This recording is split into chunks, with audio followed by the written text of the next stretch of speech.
Buenas tardes, mi nombre es Giselis Pérez González, estudiante de la Universidad Nacional Abierta y a Distancia del programa Comunicación Social, y para esta presentación del curso de Pensamiento Social y Sociológico quiero darles a conocer el desarrollo de América Latina hasta nuestros tiempos. En América Latina estamos enfrentando una situación económica inédita donde no son aplicables las premisas de la economía convencional. El sufrimiento que han padecido las capas más vulnerables de la sociedad son una crisis irrevocable, ya que se le ha arrebatado su trabajo y sus viviendas, y cuya respuesta espontánea ante lo ocurrido va más allá de la indignación y ha sido la resignación y la admisión de la fatalidad y de las duras políticas de ajuste ante una crisis por cierto difíciles.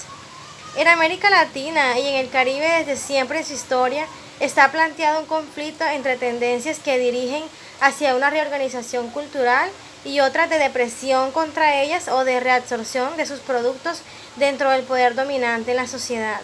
Según el autor Néstor García Canclini, las industrias culturales son una matriz de reorganización y reorganización de una experiencia temporal mucho más compatible con las desterritorializaciones y relocalizaciones que implican las migraciones sociales y las fragmentaciones culturales de la vida urbana que la configuran la cultura de élite o la cultura popular. Ambas están ligadas a una temporalidad moderna. Esto es una experiencia hecha de sedimentaciones, acumulaciones e innovaciones. Este autor mira la subjetividad como la posibilidad de que existan sujetos y sean reconocidos. Además dice que esta práctica es cada vez más limitada a campos imaginarios como lo es el cine, las telenovelas, las biografías de divos y deportistas. Otro autor que podemos mencionar en esta ponencia es el autor Martín Barbero. Parte del sofisma que representa la idea del caos cultural, esa pérdida del centro y consiguiente dispersión y diversificación de los niveles y experiencias culturales que descubren y describen los teóricos de la sociedad de masas, y se afirma la existencia de un sistema que regula, puesto que la produce, la aparenta y la dispersiona. Encontramos además el planteamiento de otro autor que se llama Daniel Mato, el cual señala como limitante el consumo cultural, porque su uso se restringe a la idea de que ciertos productos son o no considerables como culturales. Por ello, este concepto se utiliza para hacer una explicación más amplia sobre la forma de consumo de productos, como visitas al Museo de Ciencia, Arte e Historia, entre otros. Para Paulo Virno no es tanto pensar ya en aquello que la cultura toma de la industria para engendrar eso de la industria cultural, sino como de vuelta a la cultura, aún la industrializada, en otras palabras, por haberse industrializado, ha sabido enseñar algunas cosas a la industria en general.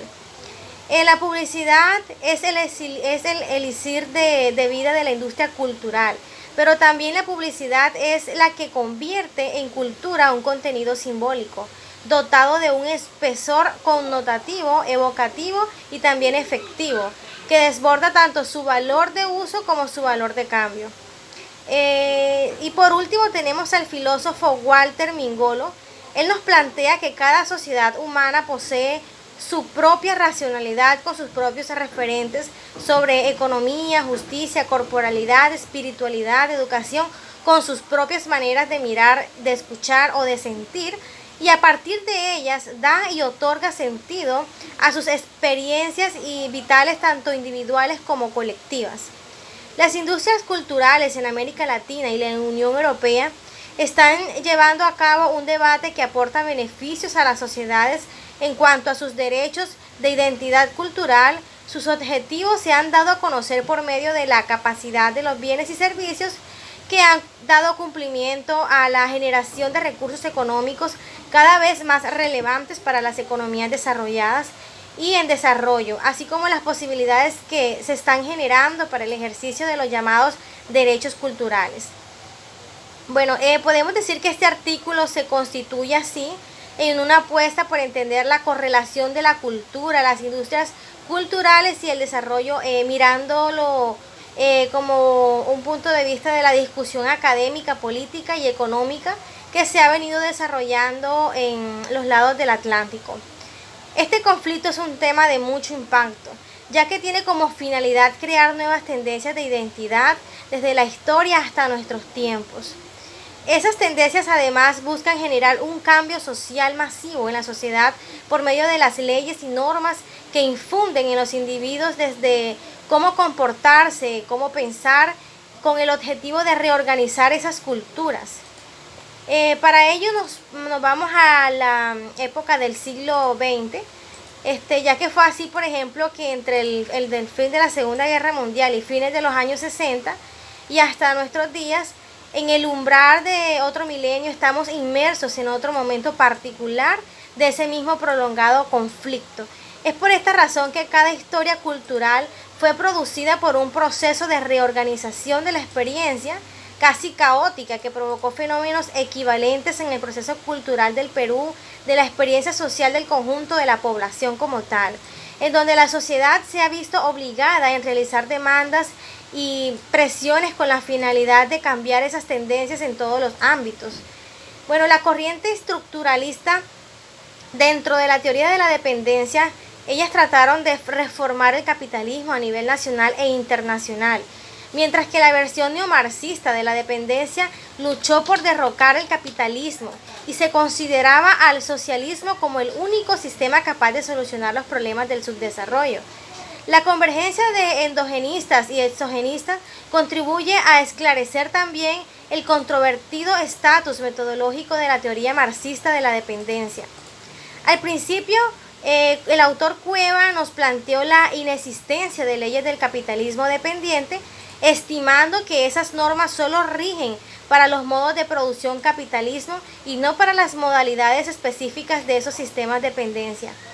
La crisis capitalista de la década de los años 1930 fue uno de los contextos determinantes para la tesis de la teoría de la dependencia. El debate que se realizó en la intelectualidad latinoamericana con su idea de centro-periferia, y buscaba explicar la modernidad periférica por Raúl Previs. De la perspectiva teórica de Rosen-Rodin, se formularon las primeras concepciones que indicaban la necesidad de capital para la transformación estructural de las regiones subdesarrolladas. Esta intervención se convirtió en el gran empujón que se servía de motor al crecimiento económico que devino del equilibrio y el desequilibrio. Concebir el subdesarrollo como parte del proceso histórico global, tanto el desarrollo como el subdesarrollo, son dos aspectos de un mismo fenómeno, ya que ambos procesos son históricamente simultáneos, están vinculados funcionalmente y por lo tanto interactúan y se condicionan mutuamente, dando como resultado por una parte la división del mundo entre países industriales avanzados o centros y países subdesarrollados, atrasados o periféricos, y por otra parte la repetición de este proceso dentro de los países subdesarrollados. La teoría de la subalternidad permitió una renovación con mayor atención a vínculos, lenguajes y discursos articulados alrededor de la voluntad modernizadora de las élites decimonónicas, justo cuando se diseñaban nuevos estados e inéditos nacionalismos. En el poder la burguesía desarrollaba el capitalismo en Rusia, mientras que la socialdemocracia organizará en la oposición al propietario hasta que un buen día, en un lejano porvenir, cuando Rusia se haya convertido en un país industrializado, moderno y maduro para el socialismo, como lo es Alemania, como lo es Francia o Inglaterra, el proletario socialista llegará al poder en este caso. Ya a manera de reflexión, después de analizar todos estos contextos de Latinoamérica, podemos decir que la cultura en la sociedad va cambiando con el paso del tiempo, ya que por medio de este tipo de tendencias de reorganización de identidad, las personas se ven sometidos a cumplir leyes que pueden ir en contra de su cultura y por ende afectan su identidad. Asimismo, atraviesa toda la historia desde el inicio de nuestros antepasados, lo cual provoca una tensión continua como una perspectiva donde producir conocimiento se convierte en un deber de la sociedad. De esa misma manera y perspectiva, los colonizadores definieron la nueva identidad de las poblaciones a partir de su raza, color, lenguaje, clasificaciones o diferenciaciones entre las etnias, los poderes y las pobrezas que destacaban a las personas, para resaltar que este proceso de conflicto, por supuesto, se ha generado además por medio de un cambio social masivo en la sociedad, y ha traído consigo fenómenos equivalentes en el proceso formativo del Perú de la experiencia social del conjunto de la población, en los que nos encontramos inmersos en la actualidad.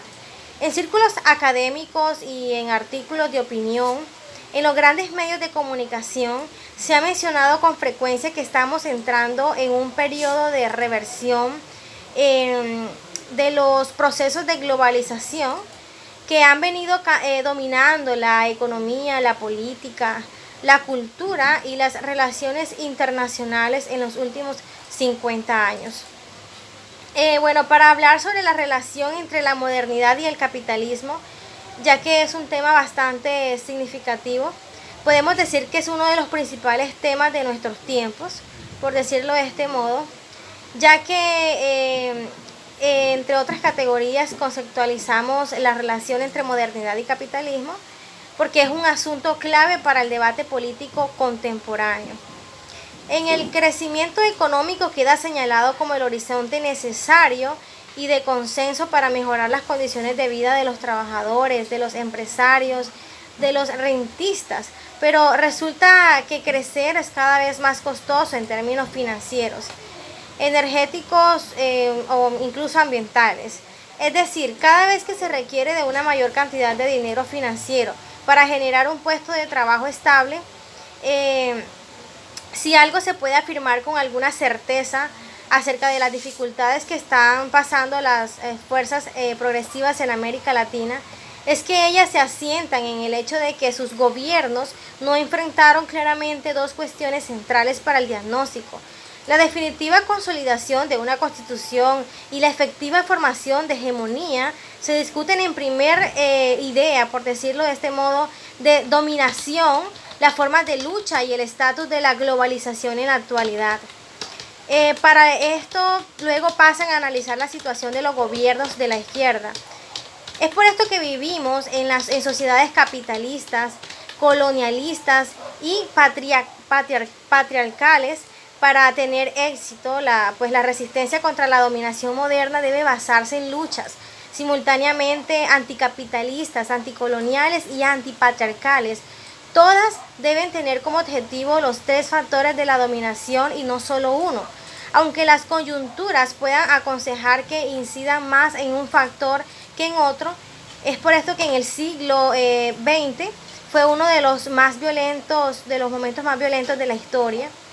porque cabe resaltar en esto de que también se caracterizó por muchas conquistas, desde los derechos sociales y económicos de los trabajadores hasta la liberación e independencia de los coloniales, desde los movimientos de los derechos colectivos de las poblaciones hasta los afrodescendientes en las Américas, y de los pueblos indígenas hasta las luchas de las mujeres contra la discriminación sexual. Bueno, en mi opinión, estos fenómenos, lejos de configurar procesos de desglobalización, constituyen manifestaciones, como siempre se ha venido viendo, contradictorias, en una nueva fase de globalización más dramática, más excluyente y más peligrosa para la convivencia democrática.